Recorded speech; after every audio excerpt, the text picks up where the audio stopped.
इस वक्त आप देख सकते हैं मेरे पीछे काफ़ी ज़्यादा मात्रा में लद्दाखी छात्र यहाँ मौजूद हैं। उनके हाथ में तमाम तख्तियाँ हैं, वो लिख रहे हैं stand with the protesting people of Ladakh. उनका ये भी कहना है कि रिलीज सोनम वांगचुक। उनकी अपनी मांगे हैं, उनकी स्टेटहुड की मांगे हैं, उनके 6 शेड्यूल के अंदर अपने प्रोटेक्शन की मांगे हैं, वो अपने अधिकारों की मांग कर रहे हैं। और आखिर क्या वजह है कि आज दिल्ली विश्वविद्यालय में पढ़ने आए लद्दाख के छात्र सड़कों पर उतरे हैं? हम उनसे बातचीत कर जानने की कोशिश करेंगे। हमारे साथ इस वक्त काफ़ी ज़्यादा छात्र मौजूद हैं। What made you guys protest? आप 6 सालों से ये मांग चली थी। इनिशियली लद्दाख की मांग जो थी वो एक यूटी की थी, सेपरेट यूटी की थी, because they wanted independent identity. वो जम्मू कश्मीर, उनको ऐसा लगता था कि जम्मू कश्मीर से कहीं ना कहीं उनके भी डेवलपमेंट के काम नहीं हो पाते हैं। जो कश्मीर की कंट्रोवर्सी उसमें चीज़ें फंस जाती हैं। They wanted UT. 6 सालों में ऐसा क्या हुआ कि लद्दाख को अब स्टेटहुड चाहिए? जी हाँ, पहले तो आपके चैनल को मैं बहुत बहुत शुक्रिया करना चाहता हूँ कि आपने ये कवरेज लिया। मैं Nawang Namgyal Ladakh student welfare society Delhi का वाइस प्रेसिडेंट हूँ। तो मैं आज ये आप लोगों के सामने बात बोलते बहुत दुख लग रहा है कि लद्दाख जो दुनिया भर में बहुत शांति का जगह माना जाता है, और इस जो इंसिडेंट अभी रिसेंट में जहाँ कर बहुत सारे लोगों को मारना, वो बुलेट शूट होना, बहुत दुर्भाग्य की बात है हम लोगों के लिए।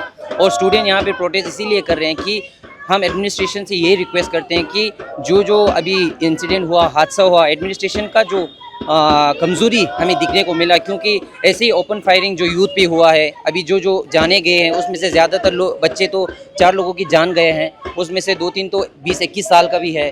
तो वो लोग तो अपने सपनों के लिए बात कर रहे थे, मगर हम एडमिनिस्ट्रेशन, यूटी एडमिनिस्ट्रेशन और LSDC और होम अफेयर्स सबसे यही दरख्वास्त करते हैं कि जल्दी से जल्दी इन्वेस्टिगेशन होना चाहिए, और जो बच्चों का फायरिंग हुआ है उन पे क्या क्या बीत रहा होगा, उनके परिवार पे क्या क्या बीत रहा होगा, वो भी उन लोगों को सोचना चाहिए। लेकिन वो लोग तो अपने अपने हिस्से में ही चल रहे हैं। तो हम स्टूडेंट से यही मांगे कि जो इन्वेस्टिगेशन है क्लियर, हमें मिरर टू मिरर फॉर्म हमें चाहिए इन्वेस्टिगेशन बच्चों के लेवल पे, क्योंकि सोनम वांगचुक जी को भी अचानक डिटेन कर लिया, जो NSA के अंदर उनको डिटेन कर लिया, नेशनल सिक्योरिटी एक्ट के अंदर। तो ये सब बहुत हम लोगों के लिए भी बहुत दुख की बात है, और मैं पूरे हिंदुस्तान से यही दरख्वास्त करता हूँ कि उनके लिए बोलें, क्योंकि ज़्यादातर लोग उनके जो इन्फॉर्मेशन है वो गलत तरीके से ले रहे हैं।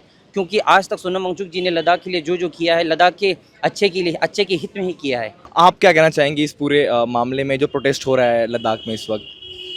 हम लोग अपना डिमांड मांग रहे हैं, अपना हक का डिमांड मांग रहे हैं। बिकॉज लद्दाख का जो टोपोग्राफी है, जैसा टेरेन है, उसमें हम लोग को देखने को मिलता है कि जो इंडस्ट्रियल जो भी इंफ्रास्ट्रक्चर के हिसाब से चेंज लाते हैं वो क्लाइमेट के हिसाब से देख के ही करना पड़ेगा।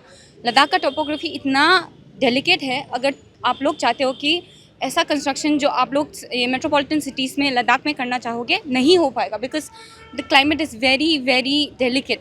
और उस हिसाब से अगर आप लोग इंफ्रास्ट्रक्चर भी नहीं, I think this is my personal perspective, because I think कि इंडस्ट्रियल वे में I think a lot of extraction could be made in Ladakh में।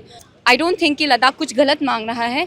तो अगर कुछ हम लोग अपने something that is very important for us, because हमारा लैंड खतरे में है, हमारा आइडेंटिटी खतरे में है, हमारा कल्चर खतरे में है, अगर ये सबको अगर हम प्रोटेक्ट नहीं करेंगे तो कौन करेगा? तो that's why we are fighting for our rights, हमारा हक, जिसको हम लोग को बोलने भी नहीं दे रहे अब, because the media is largely manipulated by the government as we think right now. So that's it. आप लोग घर से इतने दूर हैं, हाँ जी। आप लोग लद्दाख छोड़ के यहाँ दिल्ली आए हुए हैं, घर पे बातचीत हो पा रही है? वहाँ पे हालात कैसे हैं, ऐसी कुछ जानकारी है आप लोगों को?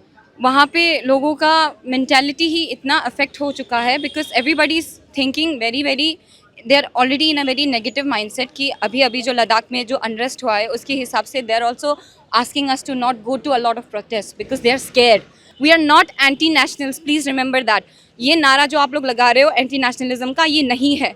हम लोग हर जंग में, बॉर्डर में, जहाँ भी हो, इंफ्रास्ट्रक्चर में भी जो भी है, हम लोग हमेशा गवर्नमेंट के साथ ही हैं, आर्मी के साथ ही है, हर टाइम से थे, अभी भी है, पहले भी थे। So I don't understand the narrative कहाँ से आता है हम लोग एंटी नेशनल्स है। हम लोग बस अपना हक मांग रहे हैं। हम लोग बोल रहे हैं कि अगर ये हम लोग को भारत में रहना है, we are not asking for a separate country, ऐसा कुछ भी नहीं चल रहा है। तो आप लोग ये जो एंटी नैरेटिव, मतलब एंटी नेशनलिज्म का नैरेटिव लगा रहे हो, I don't think that's a very progressive thing for the country as well. Do you have to say anything on this? Yes, the Sonam Wangchuk has been allegation of doing a he been said he is a national threat to the national, but how can he be threat to the national? He has been on a hunger strike for the 15 days, and how he is torturing himself for the right of the people, and people are considering him as a national threat to the national threat to India. How it possible that people, a person who is torturing himself for his motherland, his right, his people, and the government considering or imposing allegation on him as saying that he is a national threat to the country. The national security shooting innocent people, that's not the threat to the national security. The government, the MHA, the Ministry of Home Affairs, they have cancelled the FCRA license of Sonam Wangchuk's NGO, alleging that he has been receiving foreign funds to sort of create unrest in Ladakh. How do you see this? First of all, I think is very accusatory. First of all, Sonam Wangchuk, as you can see, he has been holding a peaceful protest for years and years. ऐसा नहीं है कि हम लोग हमारा first protest में ही इतना दंगा फसाद कर दिया और फिर मिनिस्ट्री ऑफ होम अफेयर्स ने इतना बड़ा प्रेस कॉन्फ्रेंस में जो स्टेटमेंट लिखा था, आप उसमें देख सकते हो, बहुत एक्यूजेटरी स्टेटमेंट्स लिखे हैं. दे आर जस्ट स्टेटिंग कि the unruly mob was instigated. It was not instigated. First of all, mob के ऊपर आई थिंक इट वॉज ये what do we call it, the gas, clear gas फेंका गया था. तब से मॉब को गुस्सा आने लगा. उससे पहले the protest was very peaceful from Sonam Wangchuk and also on the youth end. तो मेरे को ये समझ नहीं आता है कि आप लोग सोनम वांगचुक को ऐसे कैसे बोल सकते हो कि he was instigating it. He had been on a peaceful protest for years and years. ये it was 5 years of hunger strike. हम लोगों ने दिल्ली यात्रा भी किया है. From Ladakh to Delhi he came on foot, by the way, which wasn't covered by the media till now. अब now that you have something to point out कि हाँ अब हमको दिखाना है कि समथिंग इज़ रॉन्ग, कि वो अनरेस्ट हो गया, बिकॉज ये एक्यूजेशन जब आपको मिलता है ऐसा पॉइंट, तो आप लोग तब मीडिया में ऐसा दर्शाने की कोशिश करते हो. But the protest that has been going on for years wasn't shown on the media. Why? मेरे को बस यही बोलना है.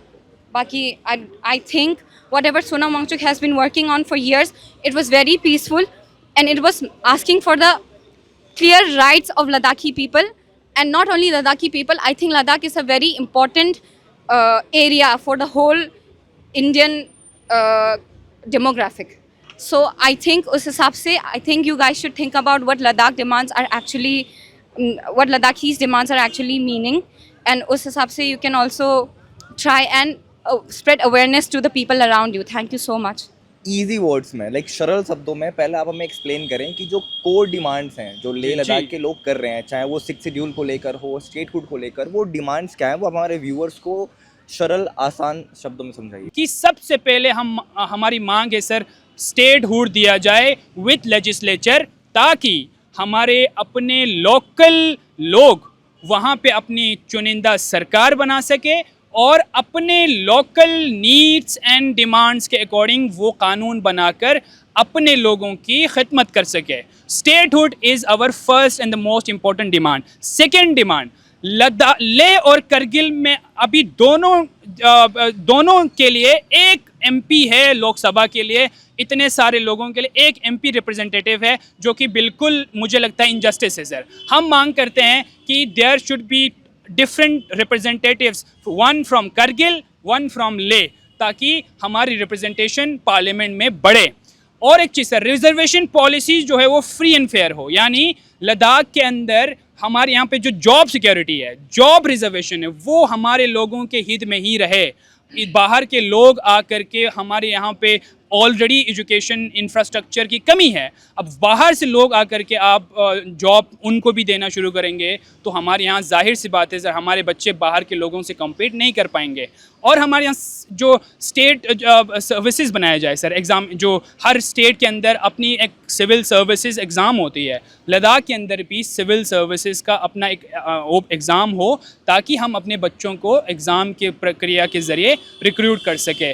और ये 3-4 ऐसे मुद्दे हैं, 6 scheduled, statehood, different representation from Leh and Kargil, and हमारे यहाँ पे जॉब की रिजर्वेशन, जॉब पॉलिसीज़ में हमें reservation. These are the 4 concern demands जो कि वैलिड है, कॉन्स्टिट्यूशनली वैलिड है. और मुझे ऐसा लगता है कि अगर पॉलिटिकल विल है सरकार में तो वो ये कर सकते हैं. अली, लद्दाख के लोगों की एक बहुत पुरानी डिमांड थी for the creation of UT. ठीक है, जब 2019 में आर्टिकल 370 एब्रोगेट किया गया तो लद्दाख की people they sort of celebrated it, because it was their long pending demand कि हमें जम्मू कश्मीर से सेपरेट करके एक अलग यूटी बनाई जाए. अब इसका दूसरा पक्ष ये है कि जब यूटी बनाने की डिमांड थी, फिर अचानक ऐसा क्या हो गया कि आज लद्दाख के लोगों को अपना स्टेटहुड चाहिए, क्योंकि एक पक्ष ये कह रहा है कि Ladakh given the population is very significantly low, we can not afford giving them a statehood.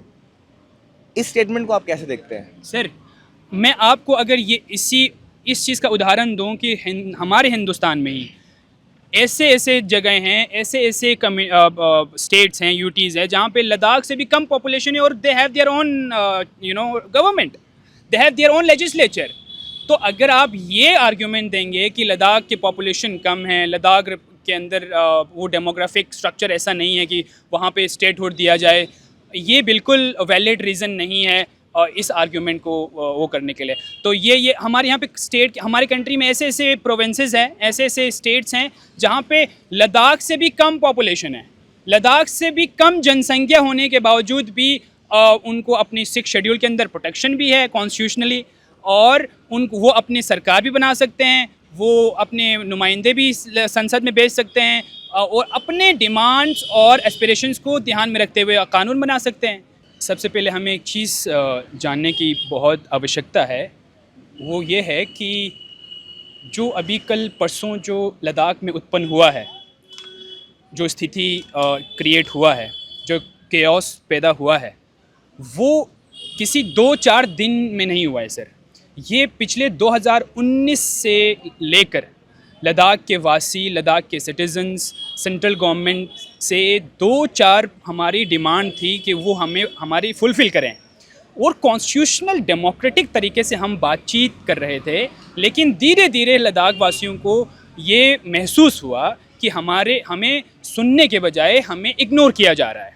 वो हमारे यहाँ पे करगिल और लेह 2 डिस्ट्रिक्ट्स है सर। आपको ये समझना होगा कि केडीए जो हमारा करगिल का है, एपेक्स बॉडी जो लेह का है, पॉलिटिकली अलग होने के बावजूद भी लेह में अलग पार्टी का हिल काउंसिल का पावर में आते हैं, करगिल में दूसरे पॉलिटिकल पार्टीज में पावर में आते हैं। लेकिन लद्दाख 2019 के बाद 370 का एब्रोगेशन होने के बाद जो हमें कॉन्स्टिट्यूशनली 6 शेड्यूल के अंदर हमें प्रोटेक्शन मिलता था, हमारे इकोलॉजी को, हमारे फ्रेजाइल इकोसिस्टम को, हमारे जॉब रिजर्वेशंस को, हमारे ओवरऑल ट्राइबल कल्चर को प्रोटेक्शन जो मिलती थी अंडर 370, जब 370 एब्रोगेट किया गया तो वो प्रोटेक्शन हट गई। तो हमें ये महसूस हुआ कि अब धीरे धीरे जो है लद्दाख के अंदर बाहर से ऐसे इंडस्ट्रियलिस्ट, ऐसे लोग आने लगे हैं जो हमारे इकोलॉजी, जो हमारे कल्चरल आइडेंटिटी को थ्रेट पहुंचेगा। और लद्दाख के लोग बखूबी जानते हैं, वी आर वेल अवेयर कि हमारी इकोलॉजी को हम बखूबी जानते हैं, हम अपने आइडेंटिटी को बखूबी समझते हैं। ये 2-4 दिन में क्रिएट हुआ चीज़ नहीं है। ये 2019 के बाद हम 1-on-1 सेंट्रल गवर्नमेंट से टॉक में थे, लेकिन पिछले 6-7 महीने से, पिछले 1 साल से टाला गया कि हम अगले महीने टॉक करेंगे, बट धीरे धीरे हमें ये महसूस हुआ कि सेंट्रल गवर्नमेंट सीरियस नहीं है। तो फिर 15 डेज़ के हंगर स्ट्राइक के बाद फिर लोगों को ये मजबूर हुआ, जो कि मैं कंडेम करता हूँ, जो वायलेंस हुआ है, जो एट्रोसिटीज़ हुआ है, जो पब्लिक प्रॉपर्टी डैमेज की गई है, ऐसा नहीं होना चाहिए था। अनफॉर्चुनेटली ये हुआ है, but at the same time police को ये हक नहीं था कि वो उन इनोसेंट लोगों को गोली मारे। सोनम वांगचुक जी अपने गांव से सिटी की तरफ प्रेस से रूबरू होने आ रहे थे, तो रास्ते में उनको डिटेन किया गया, अरेस्ट किया गया है। और मोस्ट इम्पोर्टेंटली सर, जिस इंसान ने हिंदुस्तान को यूनाइटेड नेशन में रिप्रेजेंट किया, जिस इंसान को मैग्सेसे अवार्ड से नवाजा गया, जिस इंसान को रोलेक्स अवार्ड से नवाजा गया, आज वो इंसान हमारे लिए देशद्रोही बन चुका है। आज उसको नेशनल सिक्योरिटी एक्ट के अंदर उसको डिटेन करके अरेस्ट कर चुका है। और हैरानी की बात यह है कि उसको राजस्थान जोधपुर में जो है उनको शिफ्ट किया गया है। ये बिल्कुल गलत है।